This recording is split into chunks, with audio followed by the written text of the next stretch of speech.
So yun, for this video mga minsan, ayan na, habang nagpipishing ako, ayan, napakagulo nung aso ko. Ano, oh, sige, binugaw niya na yung ano, pero may dumadawi pa naman, ayan o. Kung makikita nyo mga boss, dinadawi-dawi pa naman yung pamingwit natin kahit na may magulo na aso na binaabog yung mga isda. Kahit pa paano is nakakuha din tayo ng mga ano, ng mga isda. Kanina may nakuha na din akong 3 hito, so papakita ko sa inyo mga bossing. So tingnan muna natin itong kung makukuha natin o hindi yung dumadami na yan o. Kanina pa kasi yan eh. Yan yung maso ko, tamang ano lang yan o, chill lang o, yan o.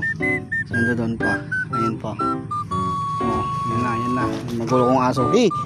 Marami pa naman kasi akong pamain mga boss ko. Pasing tabi po sa mga kumakain dyan mga bossing.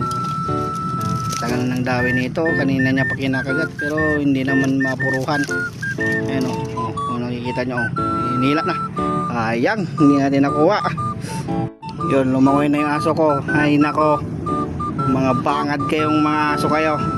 Ibang dun. So dinadawi-dawi pa naman yung ano natin o.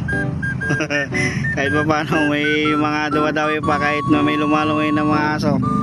Sobrang kukulit nito mga aso ko. Pag nagpipishing na ako eh, dyan na sila naglumalangoy. Mapapasana all ka na lang talaga. Ito yung beach nila kasi dito sa amin mga boss. Tapos dito ko nilagay yung nahuli ko mga bossing. Ayan o, ayun o, 3 hito yan. Tapos isang dalag, tapos isang araro. Ayan o, at least meron tayo pang libreng ulam. Paldo na naman. So kung nagustuhan itong video na ito mga boss, pa bakasan na para lahat ng followers natin o yung may iba nating followers is ma-follow kayo mga bossing. Yun lamang po, may dumadawi pa So hanggang dito lang, peace out.